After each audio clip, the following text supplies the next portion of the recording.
Matrix, matrix किसे कहते हैं या उसका परिभाषा समझते हैं। संख्या या फलन को एक आयताकार के क्रम में हम सजा कर लिखते हैं, उसी को आव्यूह कहते हैं।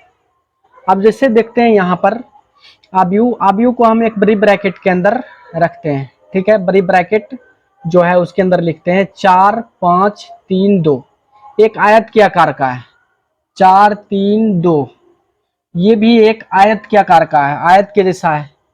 अब अगला देखते हैं, एक और एग्जांपल लेते हैं 4 3 2 3 4 5, ये भी देख रहे हैं एक आयत के आकार का है। उसके बाद अब देखते हैं कौन सा आव्यूह नहीं होगा, किस तरह का जो है आकार आव्यूह नहीं होगा। तो यहाँ पर देख लेते हैं, जैसे ये इसमें देख रहे हैं कि ये आव्यूह नहीं हो रहा है, हमारा आयत एक के आकार का नहीं हो रहा है। तो आयत बनेगा तभी हम समझेंगे ये आव्यूह होगा। आयत नहीं बन रहा है, यहाँ पर आयत के आकार जैसा लग रहा है, जो कि हम लोग क्लास 10th में 9th में पढ़ चुके हैं आयत के बारे में। यहाँ पर आयत के आकार के जैसा नहीं बन रहा है ये फिगर, यहाँ पर बन रहा है आयत के आकार के जैसा। अब दूसरा फिगर लेते हैं 4 3 2, ये लेते हैं, ये देख रहे हैं कि ये आयत के आकार का जैसा है, अगर इसको हम मिला दें इस तरह से आयत जैसा बन जाता है। तो यहाँ पर वही यहाँ पर ब्रैकेट डाल रखे हैं, बड़ी ब्रैकेट, तो आयत के आकार का होना चाहिए, तब उसको हम कहते हैं मैट्रिक्स। तब समझेंगे ये मैट्रिक्स है, उसी को क्रम में सजा कर लिखते हैं, उसी को आव्यूह कहते हैं, मैट्रिक्स कहते हैं। और इसे सूचित करते हैं, आव्यूह को जो सूचित करते हैं अंग्रेजी वर्णमाला के कैपिटल लेटर से, कैपिटल लेटर से, कैपिटल लेटर से सूचित करते हैं, सूचित करते हैं। जैसे ये आव्यूह है, इसको हम ए से सूचित करेंगे, ए बराबर लिख सकते हैं ऐसा।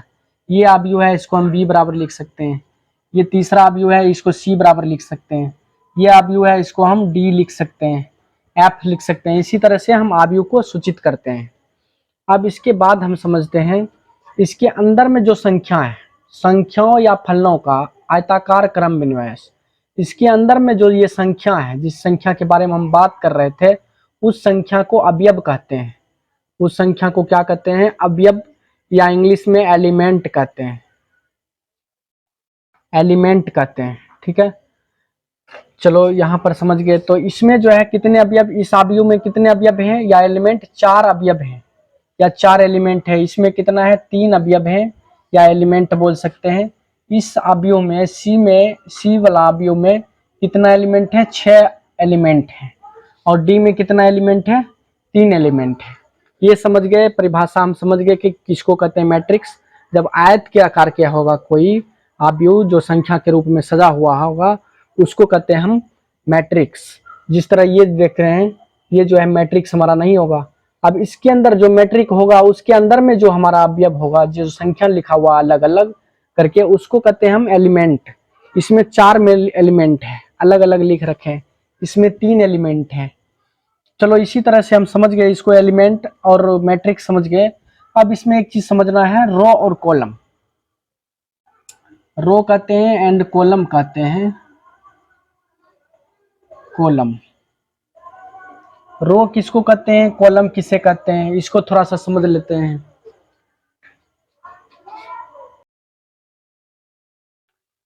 इसे हिंदी में पंक्ति भी कहते हैं।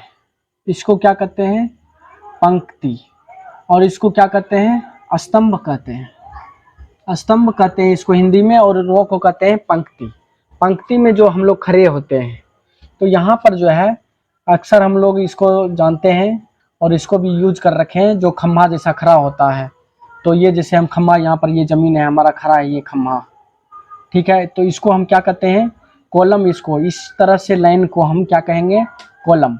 और लाइन जैसे ये रास्ता है, ये रास्ता हमारा, ये लाइनिंग हो गया, ये लाइन। तो इस तरह से लाइन जो रहेगा उसको कहते हैं रो, एंड इसको क्या कहते हैं? कॉलम। तो यहाँ पर समझते हैं रो यहाँ पर कितने हैं। तो यहाँ पर देखते हैं, एक लाइन ये खींच सकते हैं, एक लाइन ये, 2 लाइन। तो यहाँ पर 2 रो होगा। कॉलम कितना होगा? लाइन हम देखो यहाँ पर ऐसे ऐसे खींच सकते हैं, 3 कॉलम होगा। इसी को कहते हैं हम रो एंड कॉलम। इसमें देखो एक लाइन में तीनों आ रहा है, तो 1 रो होगा मात्र। लेकिन कॉलम ऐसे ऐसे ऐसे ऐसे करके कितना कॉलम होगा? 3 कॉलम। यहाँ पर रो एंड कॉलम हम समझ रहे हैं। अब इसमें समझ रहे हैं, इसमें देखो 2 लाइन में है ये दोनों, तो 2 रो हो गया। और ये देख रहे हैं ऐसे करके स्तंभ हमारा कितना है, 2 स्तंभ है और 2 पंक्ति है इसमें। अब इसमें जो देखते हैं थोड़ा सा, इसमें देखो अगर लाइन हम ऐसे खींचते हैं 1 2 3, तो कितना 3 रो बन रहा है, लेकिन कॉलम हम एक लाइन में खींचेंगे, कॉलम हमारा इसमें कितना है, 1 है, ये तो हमारा अवयव होगा नहीं। तो रो एंड कॉलम हम समझ गए। जैसे कि यहाँ पर एक एग्जांपल लेते हैं, 3 4 4 3 4 1 2 3 4 5 6। चलो इसको देखते हैं। अब यहाँ पर जो है ये पहला जो अवयव है, ठीक है, ये दूसरा अवयव है, ये तीसरा, ये तीनों जो है रो में है, 3 गो अवयव रो में है। फिर दूसरा लाइन खींचते हैं, ये भी रो, ये भी रो, इसमें जो है 3 रो है। अब 3 रो है तो इसको हम रो को डिनोट कर सकते हैं R1 से, R2 से, R3 से। मतलब पहला रो, ये दूसरा रो और ये तीसरा रो। इसमें भी 3 कॉलम है, तो इसको पहला कॉलम कहेंगे, इसको दूसरा कॉलम, इसको तीसरा कॉलम, इस तरह से सूचित करते हैं। उसके बाद अंदर में जो अवयव है, ये 9 अवयव है अंदर में। अवयव को हम छोटी स्मॉल लेटर से सूचित करते हैं, पूरा अवयव को कैपिटल लेटर से, और इसके अंदर में जो एलिमेंट है उसको हम स्मॉल लेटर से सूचित करते हैं, ए से बोलते हैं, ए से या बी से या सी से सूचित कर सकते हैं इसको। अब यहाँ पर इसका अलग अलग नाम होगा, आगे हम लोग अभी पढ़ते हैं। अवयव की कोटि अर्थात ऑर्डर ऑफ मैट्रिक्स। कोटि को इंग्लिश में ऑर्डर कहते हैं। कोटि हम कैसे निकालते हैं, कोटि किसे कहते हैं वो समझते हैं। यहाँ पर सीधा हम समझते हैं, ए बराबर कोई हमको मैट्रिक्स दिया हुआ है 4 3 4 1 2 3। एक एग्जांपल दूसरा लेते हैं, बी बराबर एक मैट्रिक्स दिया हुआ है 1 2 3 4 5 6 7 8 9। चलो ये मैट्रिक्स हम ले लिए। एक तीसरा मैट्रिक्स दिया हुआ है 1 2 3। एक चौथा मैट्रिक्स और ले लेते हैं, डी बराबर 2 1 2 3 4। यहाँ पर 4 मैट्रिक्स हम ले लिए। इसमें कोटि समझते हैं, कोटि किसे कहते हैं। कोटि कहते हैं number of row, number of row का इंटू नंबर ऑफ कॉलम। यानी ये जो है हमारा रो कितना है इसमें, इसको नंबर ऑफ आर को हम मान लेते हैं m और इसको मान लेते हैं n। ठीक है, इसको मान लीजिए m, इसको n। मतलब रो कितना है इसमें, 1 2 लिखेंगे, इंटू कॉलम कितना 1 2 3। यही कोटि हो गया हमारा। 2/3 का ये अवयव है, मैट्रिक्स है, हम ऐसा बोलेंगे। इसका ए का अवयव, ए का जो है अवयव ए का कोटि कितना हो जाएगा 2/3। अवयव बी का यानी बी मैट्रिक्स का कोटि कितना हो जाएगा, तो कोटि निकालेंगे कैसे, पहले रो को गिन लेंगे 1 2 3 हो जाएगा। कॉलम कितना है 1 2 3, कॉलम भी 3, यानी 3/3 का जो है एक अवयव है। कोटि यहाँ पर बी अवयव का कोटि कितना हो गया 3/3। चलो इसका निकालते हैं कोटि कितना होगा सी का। तो पहले रो गिन लेते हैं, सबसे पहले रो गिनना है, m इंटू एन, ये याद रखना। कोटि कहते हैं m इंटू एन को। m क्या होता है, रो की संख्या को m कहते हैं, और n की संख्या को n कहते हैं, कॉलम की संख्या को कहते हैं। तो चलो रो की संख्या इसमें कितना है, एक रो है, मात्र एक लाइन है, एक लाइन को हम रो कहते हैं। चलो एक लाइन है, इसको हम क्या बोलेंगे, 1 इंटू। अब ऐसे करके कितना लाइन हो सकता है, 1 2 3 लाइन है, 3 लाइन है, 1 2। अब ये तो अलग है, ये नहीं कि अलग है। अगर 12 रहता तो तब हम समझते हैं कि ये एक ही है, लेकिन ये अलग अलग लिख रखे हैं, 1 अलग है, 2 अलग है, 3 अलग है। तो 1 2 3, यहाँ पर 3 लाइन हम नीचे ऊपर खींच सकते हैं, नीचे खींच सकते हैं। तो 3 कॉलम हुआ, अर्थात नंबर ऑफ कॉलम कितना हो गया 3। तो 1/3 इसका कोटि हो गया। तो हम लिख सकते हैं कोटि सी का कोटि बराबर 1/3। अब इसका डी का कोटि निकालते हैं। डी का कोटि कितना होगा, डी का कोटि, इसमें रो गिनते हैं, रो कितना है 1 2, यानी m का मान 2 हो गया। और कॉलम गिनते हैं 1 2, यानी n का मान, कॉलम को n से सूचित करते हैं। चलो यहाँ पर कितना हो गया, ये 2, यानी 2/2, इसका कोटि हो गया 2/2। हम कोटि निकालना सीख गए। अब यहीं पर एक चीज और सीख लेते हैं, अवयव निकालने के लिए। अवयव कैसे निकाल सकते हैं, तो इसी को हम क्या करते हैं, गुना कर देते हैं। ये 3 एकम कितना हो गया 3, सी का जो है अवयव कितना होगा 1 2 3। अब इसी में देखते हैं कितना होगा इसका अवयव।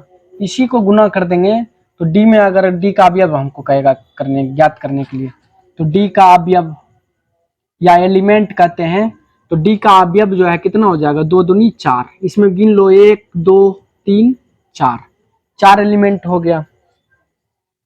अब इसमें कितना एलिमेंट है 1 2 3 4 5 6, 6 एलिमेंट है। इसको भी गुना करेंगे तो कितना होगा 3 दूनी 6। तो अवयव हमारा क्या हो जाएगा, अवयव ए का अवयव कितना हो जाएगा 6। इसी कोटि को गुना कर देते हैं तो हमारा क्या हो जाएगा अवयव निकल जाता है।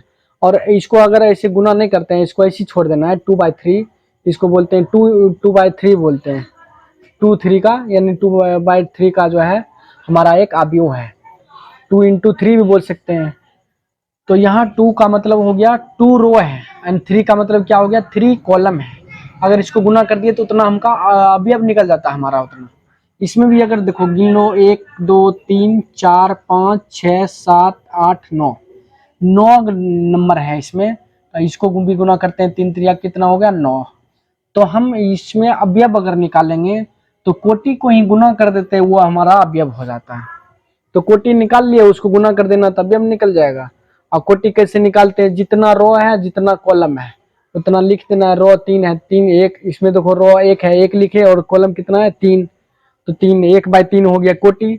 और इसका अब अवयव निकालना है, इसी का अवयव निकालना है तो गुना कर देंगे, 1 × 3 कर देंगे, 3 हो गया, ये हमारा अवयव निकल गया। ये सीख गए। अब अगला स्टेप सीखते हैं हम, अगला चीज सीखते हैं, जैसे कि ए बराबर हम जो है इसमें जो है दिया हुआ है 1 0 2 -4 3 -4 -2 5 -2। चलो ये एक अवयव दिया हुआ है। अब इसमें सीखते हैं हम थोड़ा सा कि इसका नाम क्या है। ये पहला जो है, ये पहला रो, तो ये तो समझ गए हम पहला रो है, दूसरा रो, तीसरा रो, ये पहला कॉलम, दूसरा कॉलम, तीसरा कॉलम। लेकिन इसका जो नाम है, ये तो अवयव है, इसमें 9 अवयव है, लेकिन ये पहला अवयव जो है इसका क्या नाम होना चाहिए, कुछ तो नाम होना चाहिए जानने पहचानने के लिए। हम जैसे कुछ नाम बोलेंगे तो तुमको तुरंत चले जाना चाहिए उस पर, कुछ तो नाम होना चाहिए। तो इसका जो है ये पहले रो में है, ये पहले रो में है तो इसको 1 बोलेंगे। ये पहला रो है और पहला कॉलम है तो 1 1 बोलेंगे, A 1 1। और ये पहला रो में, अब इसका नंबर 0 के देखते हैं। अगर ये क्या इतना में है, पहला रो में है तो 1 लिखेंगे, ठीक है। और दूसरा कॉलम, ये देखो इस तरह से हम ये दूसरा कॉलम कहते हैं, ये पहला कॉलम ये दूसरा कॉलम, तो 1 2, ठीक है। अब जैसे ये पहला लाइन में जो है ये देख रहे हैं, ये कौन सा हमारा पहला रो है, पहले रो में है, लेकिन कॉलम तीसरा है 1 2 3, तीसरा कॉलम आ रहा है। तो यहाँ से हम ये भी देख रहे हैं कि 11 12 13, अब जो आएगा 14, फिर आएगा 15, फिर आएगा 16, डॉट डॉट इस तरह से। फिर अगला में चले जाते हैं यहाँ पर कि यहाँ पर जो है -4 है, ये दूसरा रो है तो ए लिखेंगे। इसको अवयव को हम लोग छोटी लेटर से लिखते हैं, ए से चाहे बी से चाहे सी से लिखते हैं स्मॉल लेटर से, और अवयव को हम सूचित करते हैं कैपिटल लेटर से। तो इसको छोटी लेटर से सूचित करते हैं। तो इसको जो है दूसरा रो है, दूसरा रो है तो 2 लिखेंगे। अब पहला कॉलम है, लेकिन पहला दूसरा तीसरा 3 कॉलम है, जिसमें पहला में है -4, तो इसको पहला कॉलम यानी 21 लिखना है। 21 22 23, फिर जिस तरह यहाँ पर पढ़ा हम लोग पढ़े थे। फिर अगला जो होगा 22, फिर अगला होगा 23, फिर होगा 24, फिर होगा यहाँ पर 25, फिर होगा 26, डॉट डॉट। ये 25 का मतलब हुआ 2 रो, दूसरा रो 5वां कॉलम है। ये जो नंबर यहाँ पर लिखा रहेगा दूसरा रो 5वां कॉलम। चलो ये जो अगला लाइन लिखते हैं यहाँ पर जो इसका नाम क्या होगा, अब देखते हैं। रो पहले तो रो का लिखते हैं, ए लिखेंगे और पहले रो लिखेंगे 1 2 3, तीसरा रो में है -2, 3 लिखेंगे। और 1 2 3 पहला में है, ये पहला कॉलम में, तो 31 लिखेंगे। यहाँ पर क्या हो जाएगा फिर 32, फिर क्या हो जाएगा 33, इस तरह से डॉट डॉट हमको आते रहेगा। फिर अगला जो लिखेंगे चौथा रो होगा तो A4 लिखेंगे यहाँ पर। तो इस तरह से हम आगे लिखते रहेंगे। इसी को हम कहते हैं नाम कहते हैं, अवयव के नाम। अवयव को किस तरह से पहचानेंगे, अगर हम बोल देंगे ये जो है इसका नाम क्या होगा, तो दूसरा रो है तो A2 लिखेंगे, तीसरा कॉलम है, पहला दूसरा तीसरा कॉलम है, तो इसको A23 बोलेंगे। अगर इसमें बोल दिया कि तुमको जो है A33 का मान ज्ञात करना है, इसमें A33 का मान कौन सा होगा, तो ये जो पहला होता है इसको क्या कहते हैं हम, इसको पहले जो है इसको कहते हैं रॉ। तो तीसरा रॉ हम चले जाएंगे, 1 2 3, तीसरा रॉ ये है 7 8 9। अब 3 बाद में भी लिखा हुआ, मतलब तीसरा कॉलम 7 8 9 रॉ हो गया। तीसरा कॉलम 1 2 3, ये तीसरा कॉलम है, तो यहाँ पर 9 आ जाएगा हमारा तीसरा कॉलम, इसका आंसर 9 हो जाएगा। चलो इस तरह से समझ गए। अब इसमें एक रो होता है, इसमें एक कॉलम होता है, तो रो और कॉलम की संख्या, रो और कॉलम को हम इस तरह से सूचित करते हैं, अवयव में आई से सूचित करते हैं, जे से सूचित करते हैं। जे का मतलब, आई का मतलब हो गया रो, रो का नंबर कौन सा है नंबर, और जे यहाँ पर क्या हो जाएगा, कॉलम का नंबर है, कौन से नंबर पर है 1 2 3, कौन से नंबर है, ए आई जी से सूचित करते हैं। तो हम यहाँ पर लिख सकते हैं ए आई जे, ऐसे लिख सकते हैं, इंटू ए का मतलब हो गया क्या हमारा, ए का मतलब हो गया अवयव, जो मैट्रिक्स है उसका अवयव होगा आई जे, यहाँ पर एम इंटू एन, एम का मतलब हो गया कोटि, पहला ये रो हो गया, रो की संख्या, कॉलम की संख्या, यहाँ पर आई जे, आई का मतलब कॉलम रो कौन सा है, और जे का मतलब कॉलम कौन सा है, अभी हम पहचान लिए। टाइप ऑफ मैट्रिक्स, आव्यूह के प्रकार हम समझते हैं बारी बारी से। सबसे पहला है स्तंभ आव्यूह, दूसरा है पंक्ति आव्यूह, यानी इंग्लिश में इसको कॉलम मैट्रिक्स बोलते हैं, रो मैट्रिक्स बोलते हैं। चलो स्तंभ आव्यूह किसको कहते हैं समझते हैं। चलो यहाँ पर देखते हैं थोड़ा सा। स्तंभ आव्यूह जिसमें केवल एक कॉलम होगा, 3 4, रो इसमें देखो 3 है, 1 2 3, ये हमारा स्तंभ आव्यूह होगा। अब जैसे यहाँ पर और ले लेते हैं ये, ठीक है, ए बराबर, चलो ए बराबर और दूसरा ले लेते हैं 4 3, ए बराबर 1 2 3 4। ये सारे जो हैं, ये 4 एग्जाम्पल लिए हैं मैंने, चारों एग्जाम्पल क्या हो जाएगा हमारा स्तंभ आव्यूह होगा, क्योंकि इसमें जो है एक ही कॉलम है। देखो एक लाइन इसमें भी खींच सकते हैं, एक लाइन एक लाइन एक लाइन, सब में एक लाइन है, एक कॉलम है। और रो कितना है इसमें, 1 2 3, 3 रो है, इसमें 1 रो है, इसमें 2 रो है, और इसमें 4 रो है, लेकिन कॉलम सब में कितना कितना है, 1 है। तो हम यहाँ पर लिख सकते हैं वैसा आव्यूह, वैसा आव्यूह जिसमें सिर्फ एक कॉलम होगा, एक कॉलम होगा, अर्थात ऐसे भी बोल सकते हैं कॉलम m इंटू 1, यानी कोटि जो होगा इसका कितना हो जाएगा, आव्यूह का कोटि अगर m इंटू 1 हो जाएगा तो हम समझ जाएंगे कि ये आव्यूह कौन सा होगा, स्तंभ आव्यूह। वैसे समझ रहे हैं यहाँ पर एक कॉलम है, एक कॉलम होगा तो हम सीधा बता देंगे कि ये जो है क्या होगा हमारा स्तंभ आव्यूह। चलो अगला देखते हैं, पंक्ति आव्यूह किसको कहते हैं। पंक्ति आव्यूह कहते हैं, जैसे एग्जांपल पहले देख लेते हैं। सबसे पहले 4 3 2, ए बराबर 4, बी बराबर 3 2, एक सी बराबर एग्जांपल लेते हैं 4 3 2 1 0। चलो पंक्ति आव्यूह कहते हैं वैसा आव्यूह जिसमें एक रो होगा, सिर्फ रो, देख रहा है रो लिखा हुआ, इसका मतलब सिर्फ एक रो होना चाहिए, एक लाइन इधर, एक लाइन इधर, एक लाइन इधर, एक लाइन इधर, इधर ऐसे था, ऐसे कॉलम में था, तो कॉलम में एक लाइन, अगर एक कॉलम है तो एक हम उसको कहेंगे स्तंभ आव्यूह, कॉलम मैट्रिक्स। अगर एक रो रहेगा तो उसको क्या कहेंगे, पंक्ति आव्यूह कहेंगे या रो मैट्रिक्स कहेंगे। अब जैसे एक एग्जांपल लेते हैं दूसरा 3 4 5, क्या ये हमारा पंक्ति आव्यूह होगा, नहीं होगा, क्योंकि इसमें कितना रो है, R1 ये R2, यानी 2 रो है इसमें, तो ये पंक्ति आव्यूह नहीं होगा। 2 रो नहीं होना चाहिए, एक रो होना चाहिए। उसी तरह इसमें जो है, इसमें एक कॉलम है, अगर इसमें 4 5 6 7 8 9 ऐसे करके एक मैट्रिक्स बना लेते हैं, तो इसमें कॉलम कितना है, वो ये एक कॉलम हो गया C1 और ये दूसरा कॉलम हो गया C2।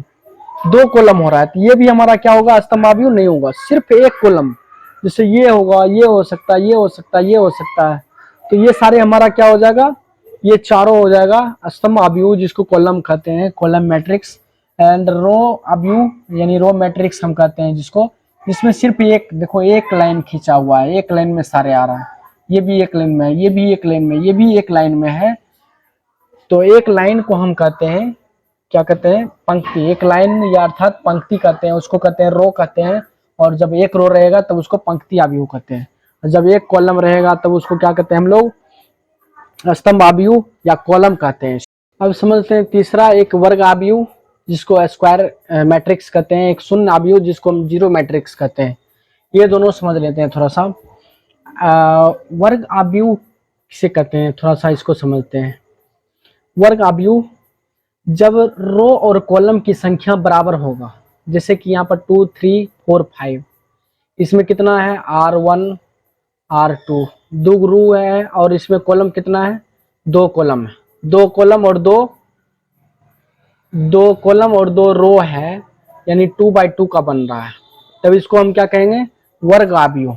जैसे एक एग्जांपल लेते हैं, और दूसरा 4, इसमें कितना है, रो कितना है, एक है, कॉलम कितना है, एक है, तो 1x1, मतलब रो भी एक कॉलम भी एक, दोनों का मान बराबर है, इसलिए ये क्या हो जाएगा, वो स्क्वायर मैट्रिक्स हो जाएगा, वर्ग आव्यूह हो जाएगा। एक तीसरा एग्जांपल और लेते हैं, 4 3 5 4 6 7 -2 0 0। चलो एक ये आव्यूह ले लिया हम।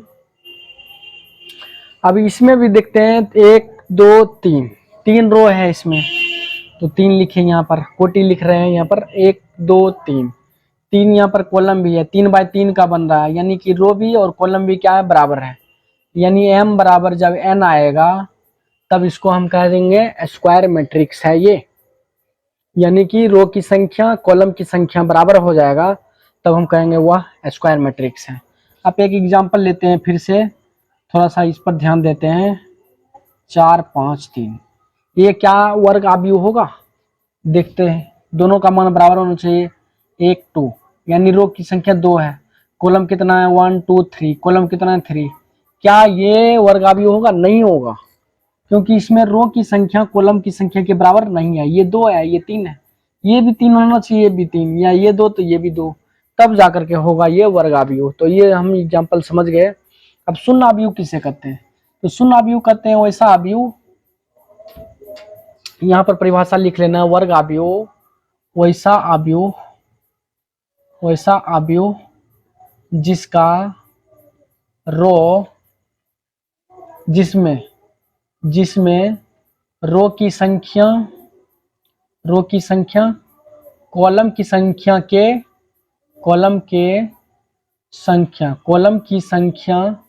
के बराबर हो, अर्थात में ऐसे भी लिख सकते हैं, अर्थात में m बराबर n, ऐसे लिख सकते हैं, m बराबर n, वैसा आव्यूह जिसमें रो की संख्या कॉलम की संख्या के बराबर हो, अर्थात m बराबर n, ये समझ गए। अब शून्य आव्यूह समझते हैं। शून्य आव्यूह किसको कहते हैं, वैसा आव्यूह जिसका सारा अवयव 0 होगा, शून्य मतलब 0, 0 का मतलब आसान कितना है, वैसा आव्यूह जिसका सारा अवयव 0 होगा, जैसे ये एक आव्यूह है, इसका सारा अवयव 0 है, एक ये आव्यूह है, इसका सारा अवयव 0 है, ये बराबर 1 0 0 0 0 0 0 0 0 0, एक ये आव्यूह हो गया, इसका सारा अवयव क्या है, 0। जब किसी आव्यूह का 0 सारे अवयव होगा तब उसको शून्य आव्यूह कहते हैं। विकर्ण आव्यूह, अदिश आव्यूह, तत्समक आव्यूह, ये तीनों एक साथ इसलिए लिख रखे कि तीनों एक ही जैसा है, मिलता जुलता है, तो हम इसलिए तीनों को एक साथ लिख लिए। विकर्ण आव्यूह, सबसे पहले हम विकर्ण के बारे में समझते हैं। तो विकर्ण किसको कहते हैं, जैसे कि हमारा एक ये आयत हुआ या वर्ग हुआ, इसको इस तरह से लाइन हम मिलाते हैं तो इसको क्या कहते थे, विकर्ण कहते हैं, 10th क्लास में पढ़े थे, 9th क्लास में, और यहाँ से यहाँ तक मिलाते हैं तब इसको विकर्ण कहते हैं। लेकिन इस लाइन को नहीं मिलाना है, सिर्फ इस लाइन को याद रखना है। मैट्रिक्स में ऊपर से लेकर के नीचे की तरफ जा रहे हैं, तब इस लाइन को कहते हैं विकर्ण। अब ये विकर्ण तो समझ गए, लेकिन विकर्ण आव्यूह जो होता है, ये तीनों आव्यूह जो होता है, विकर्ण हो या अदिश हो या तत्समक हो, ये तीनों आव्यूह जो होता है वर्ग में होता है सीधे, अर्थात वर्ग आव्यूह होगा तब उसी को कहेंगे हम लोग विकर्ण अवयव, अदिश अवयव या तत्समक अवयव। जैसे एग्जांपल में ये लिख लिए 3 4 5 6, इसमें जो है ये विकर्ण हमारा, तो विकर्ण अवयव को इसको कहेंगे, ये विकर्ण को छोड़ करके बाकी अवयव क्या होना चाहिए, जीरो, ये दोनों जीरो होना चाहिए। एक दूसरा एग्जांपल लेते हैं, यहाँ पर भी ये जीरो, ये भी जीरो होना चाहिए। यहाँ पर जैसे कि एक 0 0 0 2 0 0 0 3, यहाँ पर देख रहे हैं विकर्ण हमारा क्या है 1 2 3, यहाँ पर ये सारे को छोड़ करके बाकी बाद अवयव कितना हमारा जीरो। और ये जो है हमारा कौन सा है, ये एक वर्ग अवयव भी है, एक वर्ग अवयव भी है, एक वर्ग अवयव भी है। और दूसरा क्या है, ये विकर्ण अवयव होगा। विकर्ण अवयव किसको कहते हैं, जिसका सारा विकर्ण को छोड़ करके सारे अवयव क्या होना चाहिए, जीरो होगा, तब हम उसको कहते हैं विकर्ण अवयव। जैसे एक इसमें तो एक ही है, 1/1 का है ये, तो ये तो 4 ही हो जाएगा हमारा विकर्ण अवयव। तो इसमें जो है मतलब विकर्ण को छोड़ करके सारे अवयव के जीरो होगा, तब उसको कहते हैं विकर्ण अवयव। अदिश अवयव किसको कहते हैं, अदिश अवयव कहते हैं सेम विकर्ण की तरह है, इसमें मान अलग अलग है, इसमें मान अगर सेम हो जाएगा तो अदिश अवयव हो जाएगा। अगर 1 1 1 डाल दिए तो हमारा ये सारे मान कितना हो, ये कौन सा हो गया अवयव, अदिश अवयव हो गया। या यहाँ पर √2 लिख लेते हैं, यहाँ पर √2 लिख लेते हैं, यहाँ पर क्या होगा √2 लिख लेते हैं, तो ये क्या हो जाएगा हमारा अदिश अवयव हो जाएगा। मतलब तीनों विकर्ण का तीनों मान अगर सेम होगा वैसा विकर्ण अवयव होना चाहिए, लेकिन तीनों मान क्या होना चाहिए, सेम होना चाहिए, तब इसको हम क्या कहेंगे, अदिश अवयव कहेंगे। ये तीनों सेम दिख रहे हैं कि सब में 0 0 है। एक तत्समक अवयव पहले समझ लेते हैं, फिर तीनों में डिफरेंस समझेंगे। तत्समक अवयव एक समझ लेते हैं। तत्समक अवयव कहते हैं जब इसका मान जो है सिर्फ 1 1 होगा, इसका मान विकर्ण का मान जो है कितना होगा, सिर्फ विकर्ण का मान जो है, विकर्ण का प्रत्येक अवयव जो है 1 1 अगर होगा तब उसको हम कहते हैं तत्समक अवयव। अगर विकर्ण का सारे मान सेम रहेगा तब उसको अदिश, अगर विकर्ण का अलग अलग मान रहेगा तब उसको विकर्ण। लेकिन बगल वाला तो जीरो ही रहना चाहिए। तीनों में ऐसा नियम है कि साइड में क्या होना चाहिए, जीरो होना चाहिए, और तीनों जो है एक वर्ग अवयव होना चाहिए, यानी स्क्वायर मैट्रिक्स होना चाहिए तीनों। और दूसरा क्या है कि इसमें जो है अगर मान और सारे अवयव जीरो होना चाहिए, सिर्फ विकर्ण वाला अवयव जो है अगर अलग अलग है तब कहेंगे विकर्ण, अगर सेम है तब क्या कहेंगे उसको अदिश। अगर सिर्फ 1 1 है, सिर्फ 1 1 रहेगा तो उसको अदिश अवयव कहते हैं। तो इसका एग्जांपल 2/2 का ले लेते हैं एक, जैसे कि यहाँ पर 1 0 1 0, इसका विकर्ण ये हो गया। अब यहाँ पर ले लेते हैं एक, इसका तो विकर्ण एक ही है, चलो ये तो 1/1 का हो गया। ये तीनों एग्जांपल ले लिए हम तत्समक का। इसमें ले लिए एक 2/2 का, इसमें भी एक एग्जांपल ले लेते हैं, जैसे 4 माइनस में ले लेते हैं, -2 0 0 -2, इसमें ये दोनों मान सेम है। अगर इसकी जगह पर 3 रख देते हैं तब ये क्या अदिश अवयव नहीं होगा, ये विकर्ण अवयव हो जाएगा। तो यहाँ पर -2 ये होना चाहिए ताकि दोनों मान बराबर होगा, अदिश अवयव हो जाएगा। ये अवयव की समानता, इक्वालिटी ऑफ मैट्रिक्स। अवयव समानता मतलब वह बराबर कब होगा, अवयव दो अवयव समान कब होगा, दो अवयव जैसे कि हम एक ले लिए 1 2 3 4, एक दूसरा अवयव ले लिए हम 2 1 3 4। हम क्या a बराबर b लिख सकते हैं, a b यानी a और b अवयव बराबर होगा क्या नहीं होगा, तो पता करने के लिए उनका कोटि समान होना चाहिए। कोटि का मतलब ये रो एंड कॉलम जिसको कहते हैं, तो ये कितना 2/2 का है, ये भी कितना है 2/2 का, तो पहला तो ये समान होना चाहिए कोटि। दूसरा क्या होना चाहिए, ए का प्रत्येक अवयव, ए का जो जितना भी अवयव 1 2 3 4 इसके संगत बी का जो है हमारा अवयव है, बी का जितना भी एलिमेंट है उसके संगत अवयव के बराबर। संगत का मतलब क्या होता है, इसका पहला है तो इसका भी पहला, इसका पहला है तो इसका दूसरा है, इसका भी दूसरा, ये है तो ये, इसके बाद 4 नंबर है तो ये भी 4 नंबर, तो बराबर तो है, 1 1 के बराबर है, 2 2 के बराबर, 3 3 के बराबर, 4 4 के बराबर। तो यहाँ पर हम बोल सकते हैं ये बराबर बी, यानी कि ए और बी क्या हुआ, समान मैट्रिक्स है, यानी एक इक्वल टू बी लिख सकते हैं इस तरह से।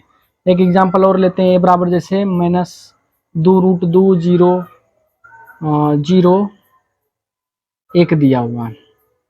बी बराबर यहाँ पर 0√2 0 1, ये क्या बराबर होगा, ए बराबर बी।